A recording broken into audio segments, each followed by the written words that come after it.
আজকে আমরা আলোচনা করব নবম দশম শ্রেণীর রসায়ন বিষয়ের উপর পঞ্চম অধ্যায় রাসায়নিক বন্ধন।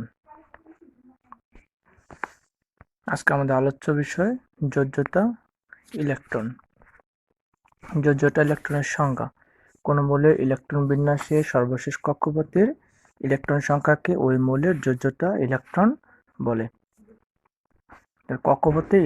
সর্বশেষ কক্ষপথে ইলেকট্রন সংখ্যাকে ওই মৌলের যোজ্যতা ইলেকট্রন বলবো।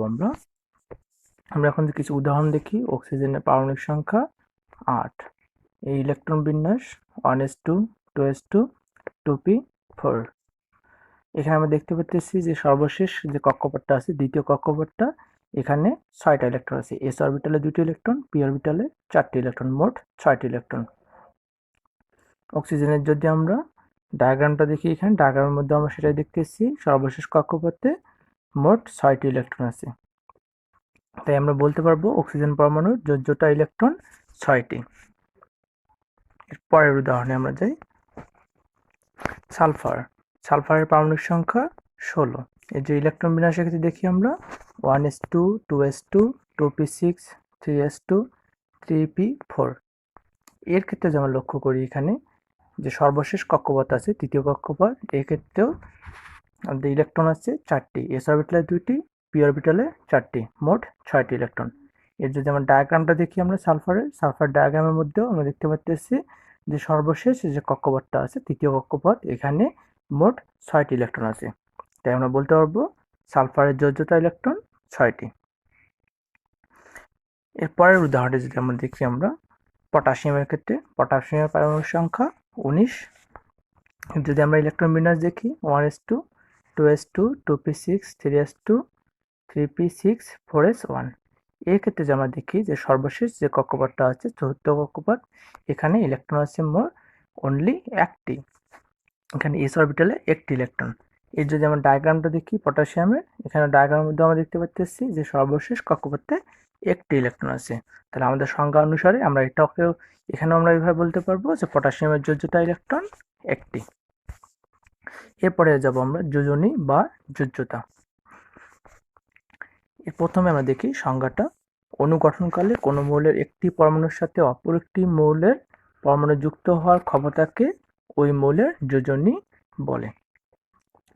আমরা সাধারণত হাইড্রোজেনের যোজনী সবসময় 1 ধরে নিই, ক্লোরিনের যোজনীও আমরা 1 ধরে নিই। এই জিনিসটা খেয়াল রাখতে হবে, হাইড্রোজেন এবং ক্লোরিনের যোজনী আমরা প্রায় সর্বক্ষেত্রেই 1 ধরে নিই আমরা।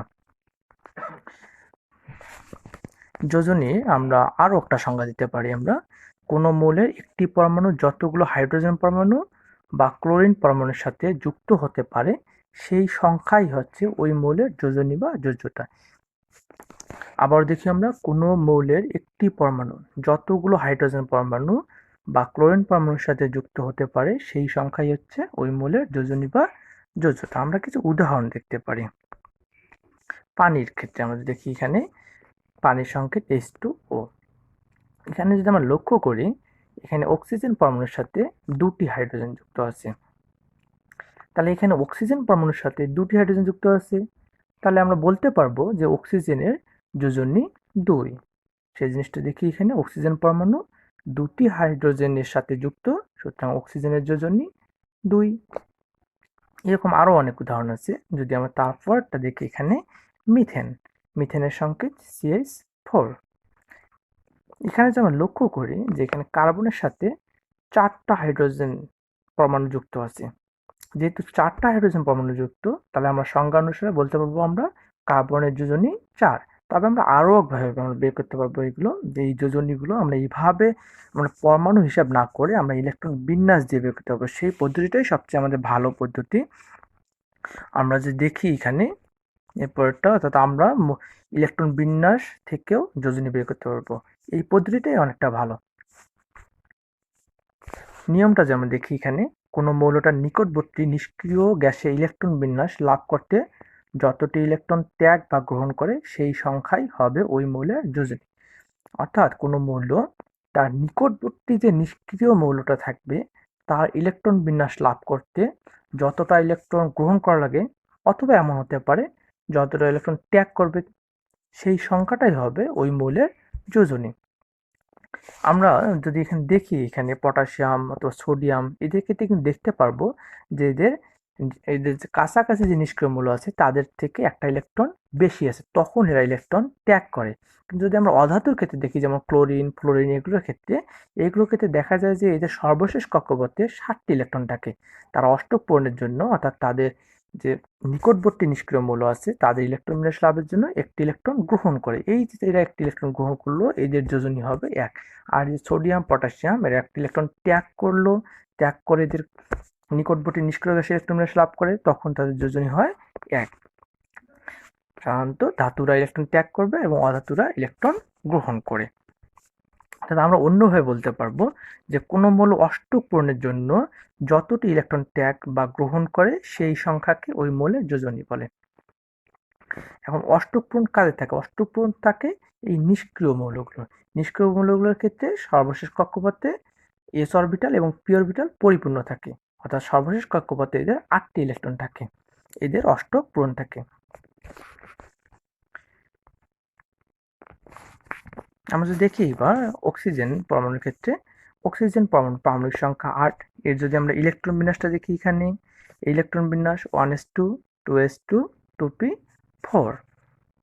এখানে আমরা দেখতেছি যে এখানে এর প্রথম কক্ষপথে আছে 2টি ইলেকট্রন, তারপরের কক্ষপথে 6টি ইলেকট্রন আছে। এখনো অষ্টক পূরণ হয়নি। এখানে অষ্টক পূরণ হবে কখন? যখন পি অরবিটালটা ক্ষেত্রে 6টি ইলেকট্রন থাকবে, অর্থাৎ কি হবে 2s2 হবে এবং 2p6, মোট ইলেকট্রন হবে 8টি, তখন সেটা অষ্টক পূরণ হবে। তাহলে এখানে সর্বশেষ কক্ষপথে ইলেকট্রন আছে 6টি, অষ্টক পূরণ হওয়ার জন্য আরো 2টি ইলেকট্রনের প্রয়োজন। অষ্টক পূরণের জন্য অক্সিজেনের আরো 2টি ইলেকট্রনের প্রয়োজন। তাহলে আমরা কিছুক্ষণ আগেই যে সংখ্যাটা পড়ে আসলাম, সেই সংজ্ঞা অনুসারে আমরা বলতে পারবো কি অক্সিজেনের যোজনী 2। তাই অক্সিজেনের যোজনী 2। তারপরের উদাহরণে যদি আমরা যাই, এখানে পটাশিয়ামের ক্ষেত্রে পটাশিয়ামের পারমাণবিক সংখ্যা 19। এই ইলেকট্রন বিন্যাসটা যদি আমরা দেখি 1s2 2s2 2p6 3s2 3p6 4s1। এখানে আমরা যদি এখানে যে দেখি আমরা এখানে যে সর্বশেষ কক্ষপথ আছে, অর্থাৎ কি চতুর্থ কক্ষপথ, সেখানে ইলেকট্রন আছে একটি, এস অরবিটালে একটি ইলেকট্রন আছে। এই একটি ইলেকট্রন যদি সে ত্যাগ করে, তাহলে দেখা যাচ্ছে যে আমাদের কি হচ্ছে, এখানে 3s2 3p6 হচ্ছে। তাহলে এটা হচ্ছে একটা কি নিষ্ক্রিয় গ্যাসে ইলেকট্রন বিন্যাস বলতে পারবো। তাহলে কি করবে, এই একটা ইলেকট্রন ত্যাগ করবে, একটা ইলেকট্রন ত্যাগ করে এর যে নিকটবর্তী যে নিষ্ক্রিয় মৌল আছে, আর্গন আছে, আর্গনের ইলেকট্রন বিন্যাস সে লাভ করবে। তাহলে এই যে পটাশিয়াম একটা ইলেকট্রন ত্যাগ করলো, এর আগের সংজ্ঞা অনুসারে আমরা বলতে পারবো তাহলে কি পটাশিয়ামের যোজনী 1, যেহেতু কি সে একটা ইলেকট্রন ত্যাগ করে এর কাছাকাছি নিষ্ক্রিয় নিকটবর্তী নিষ্ক্রিয় গ্যাস ইলেকট্রন বিন্যাস লাভ করে। তাই যেখানে সেটা এখানে লেখানো আছে, একটি ইলেকট্রন বেশি আছে, তাই পটাশিয়াম পরমাণু একটি ইলেকট্রন ত্যাগ করে, তাই পটাশিয়ামের যোজনী 1। এবার আমরা দেখব যে পর্যায় সারণী।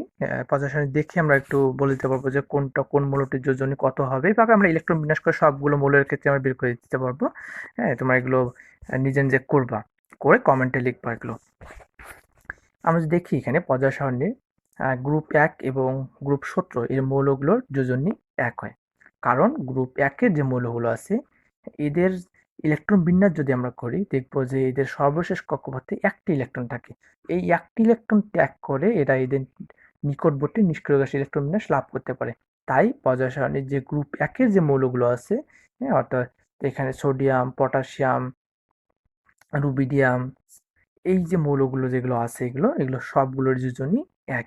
তারপর গ্রুপ 17 এর মৌলগুলো যেগুলো আছে ফ্লোরিন, ক্লোরিন, ব্রোমিন, আয়োডিন, এদের যদি ইলেকট্রন বিন্যাস করি আমরা দেখতে পারবো যে এদের সর্বশেষ কক্ষপথে 7টি ইলেকট্রন আছে, অর্থাৎ এদের একটি ইলেকট্রন গ্রহণ করলে এরা তাদের নিকটবর্তী নিষ্ক্রিয় গ্যাসে ইলেকট্রন বিন্যাস লাভ করে। এই যে এরা একটি ইলেকট্রন গ্রহণ করে, তাই তাদের যোজনী 1 হয়। তারপর যে আমরা দেখি গ্রুপ 2 এর যে মৌলগুলো আছে, গ্রুপ 2 এর মধ্যে আছে ক্যালসিয়াম, ম্যাগনেসিয়াম, এই যে মৌলগুলো আছে এদের যদি আমরা ইলেকট্রন বিন্যাস করি, আরও যে মৌলগুলো আছে তাদের ইলেকট্রন বিন্যাস করলে দেখতে পারবো যে এদের সর্বশেষ কক্ষপথে 2টি ইলেকট্রন আছে। তারা কি করে, এই 2টি ইলেকট্রন ত্যাগ করে এদের কাছাকাছি যে নিষ্ক্রিয় মৌল আছে তাদের ইলেকট্রন বিন্যাস লাভ করে। যেহেতু কি করে, তারা 2টি ইলেকট্রন ত্যাগ করে তাদের নিকটবর্তী নিষ্ক্রিয় গ্যাসে ইলেকট্রন বিন্যাস লাভ করে, তাই এদের যোজনী 2। তারপর গ্রুপ 16 এর মৌলগুলোর যোজনী সাধারণত 2 হয়। সবসময় আমরা 2 বলতে পারবো না, দেখা যাচ্ছে এদের যোজনী আরো অন্য যোজনী হতে পারে, এগুলো আমরা সাধারণত 2 বলতে পারবো। এদের ক্ষেত্রে আমরা যে লক্ষ্য করি গ্রুপ 16 এর মৌলগুলোর ইলেকট্রন বিন্যাস যদি আমরা করি, অর্থাৎ অক্সিজেন, সালফার এগুলোর ক্ষেত্রে যদি আমরা ইলেকট্রন বিন্যাস করি, দেখবো যে এদের সর্বশেষ কক্ষপথে 6টি ইলেকট্রন আছে। তাহলে 6টি ইলেকট্রন আছে, অষ্টক পূরণের জন্য দরকার হচ্ছে আর 2টি ইলেকট্রন। এই যে এরা 2টি ইলেকট্রন গ্রহণ করে, তাই এদের যোজনী সাধারণত 2 হয়। তারপর গ্রুপ 13 এর মৌলগুলো, এদের যদি আমরা ইলেকট্রন বিন্যাস করি, দেখবো যে এদের সর্বশেষ কক্ষপথে 3টি ইলেকট্রন থাকে। এরা অষ্টক পূর্ণের অপেক্ষা 3টি ইলেকট্রন বেশি আছে, নিষ্ক্রিয় গ্যাসে ইলেকট্রন এসছে, এদের 3টি ইলেকট্রন বেশি আসছে, তাই এরা 3টি ইলেকট্রন ত্যাগ করতে পারে, তাই এদের যোজনী সাধারণত 3 হয়, তবে অন্যান্য যোজনী হয়।